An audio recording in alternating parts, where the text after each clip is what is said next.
My daughter-in-law demanded $800 a month in rent from me for a single bedroom in my very own house so she could financially support her own mother. My son did not say a word, so I nodded, finished my coffee, and started packing that same morning.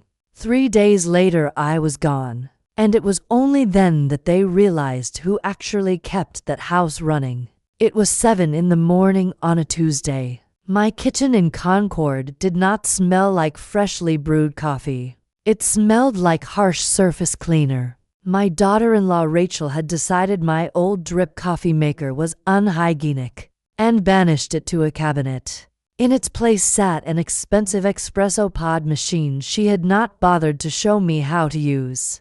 I sat at the kitchen table, the one my late husband, Frank, had built with his own hands, and watched Rachel tap away on her tablet while my son Daniel stared at his phone in silence.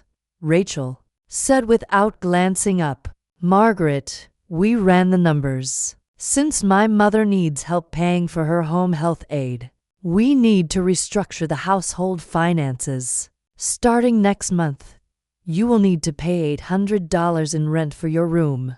I froze. This was my house. I had let Daniel and Rachel move in when they were drowning in debt, giving them the entire second floor to help them get back on their feet. Rent in my own home? Rachel gave me a cold smile. "Legally speaking, you transferred the deed to avoid probate. Daniel's name is on the paper now. Just think of it as doing your part." Daniel said nothing. He did not even look up. My heart was not racing. I felt sudden, overwhelming clarity. I was not going to argue. I was going to take action.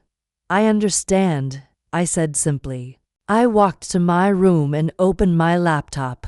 I did not look for a lawyer. I looked for a moving company and pulled up the details for a lakeside cottage I owned in Vermont on Lake Champlain. I had bought it years ago as a retirement nest egg. As luck would have it, my tenant had moved out last month. It was time for a new chapter. Wednesday felt normal on the surface. Rachel ordered me around like hired help. "Margaret, could you handle the weekly grocery run? Make sure everything for the kids is organic." She did not hand me a single dollar. I took the list, went to the store, and bought only my own bare essentials: bread, butter, sharp cheddar, and my favorite ground coffee. When I got back, the house was empty. Over the past 2 years, I had quietly covered almost all the overhead: property taxes, homeowners insurance, heating oil. I sat at my desk and called the insurance agency. "This is Margaret Holloway. I need to cancel the homeowners and liability policies, as I am no longer the financial provider for this property. Since I had been paying the premiums for 30 years, canceling was simple." Next, I called the oil company and canceled the direct debit. It was late September in New England. A bitter winter was coming, and the oil tank was running on fumes. Rachel wanted $800 a month. Fine. That money would now fund my own freedom. I packed my important documents into a fireproof lockbox. I did not feel like a victim. I felt like a general strategically withdrawing her troops. From downstairs, I could hear Rachel laughing on the phone with her mother, bragging that the financial stuff with Margaret is totally handled. I taped my first moving box shut. They thought I was part of the furniture. They were about to find out I was the engine keeping the whole house from falling apart. Thursday morning, Rachel came downstairs expecting breakfast. Instead, she found a bare, spotless counter. I was sitting by the window reading the paper. "Where are the bagels?" she asked. I figured that since our relationship is strictly transactional, it is every person for themselves. I replied with a polite smile. Daniel stormed in looking frantic. "Mom, I cannot find my dress shirts. Did you iron them?" My son, a man pushing 40, was apparently incapable of operating an ironing board. "No, Daniel, There is a dry cleaner around the corner. Rachel scoffed. We are not making you pay $800 a month so you can sit around doing nothing. I corrected her gently. You demanded I pay rent. A tenant owes a landlord money, Rachel, not unpaid domestic labor. The air went freezing cold. Rachel slammed a cabinet and stormed out. That afternoon, the HVAC technician arrived for the annual furnace tune-up. Mrs. Holloway. The burner nozzles need replacing. About $500. Normally, I would have written the check. Today, I said, you will need to run that by my son Daniel. He is taking full responsibility for the property now. I am just a renter. A few minutes later, I could hear shouting from the second floor. I sat in my armchair, hiding a smile behind my book. Sunday evening, Daniel and Rachel went out to dinner. I finalized everything. My suitcase was packed. My SUV sat in the garage, loaded with the few things I truly cared about. I took one last walk through the house. It was a beautiful building, but it was not a home anymore. I left a clinical list on the kitchen island, the trash pickup schedule, the chimney sweeps number, and a note that the HVAC maintenance contract expired the following day. At the very bottom I wrote, I have deducted my $800 October rent from the utility overpayments I made this month. We are square.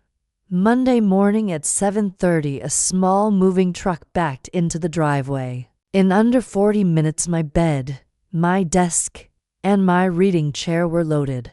I left my house key on the console table beside an envelope containing cancellation confirmations for the high-speed internet and the landline, both in my name. Rachel was always complaining about the slow Wi-Fi I paid for. Now she could set up a new account, which with the local cable company usually took 2 weeks. I pulled the front door shut. The click of the lock sounded like absolute freedom. When I pulled into Willsboro, the crisp lake air hit my lungs. The key to the cottage turned perfectly in the lock.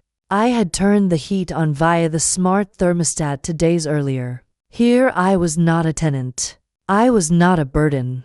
I was just Margaret. Around noon, I checked my messages at a cafe by the water. It was a digital meltdown. Where are you? The heat will not turn on. We have no hot water. Mom, please pick up. I took a sip of Earl Grey.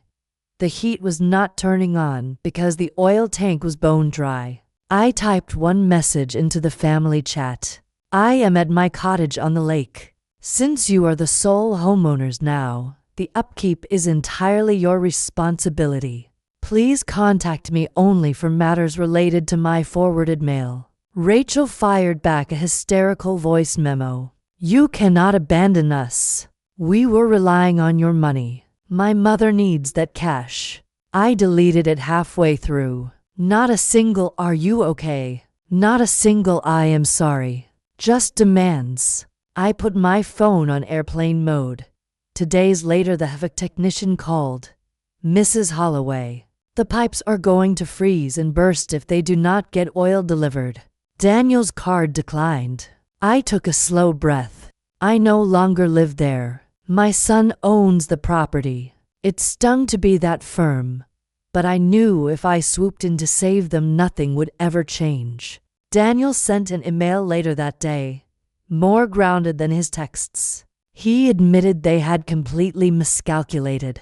Rachel had taken the money meant for utility bills and spent it on a life coaching certification for her mother. They had banked entirely on my $800 plus my usual contributions. Without internet, neither could work from home. Without heat, the house was unlivable. He asked for a loan. I replied with 2 sentences. No. My suggestion is to sell the house. It is too large for 2 people, and you clearly cannot afford the upkeep.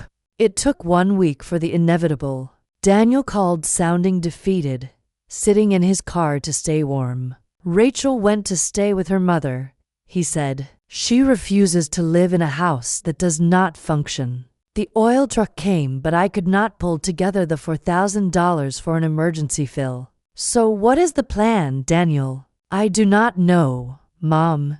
I found the homeowner's insurance cancellation notice. If a pipe bursts, we are bankrupt. I reminded him I had told him 3 months ago to transfer those policies into his name. He had always assumed I would quietly fix things the way I always did. I am putting the house on the market, he finally said. It was the first financially sound decision he had made in years. That is a smart move, I said, but financially I am staying out of it. 3 months later, it was a snowy January day at the lake. My cottage was warm and smelled like fresh apple pie. I had made wonderful new friends, a local hiking club and a book club that met every other Tuesday. Daniel did sell the house. After paying debts and back taxes, he moved into a small apartment closer to the city. He and Rachel filed for divorce. Without my finances acting as a shock absorber, their marriage could not survive the reality check.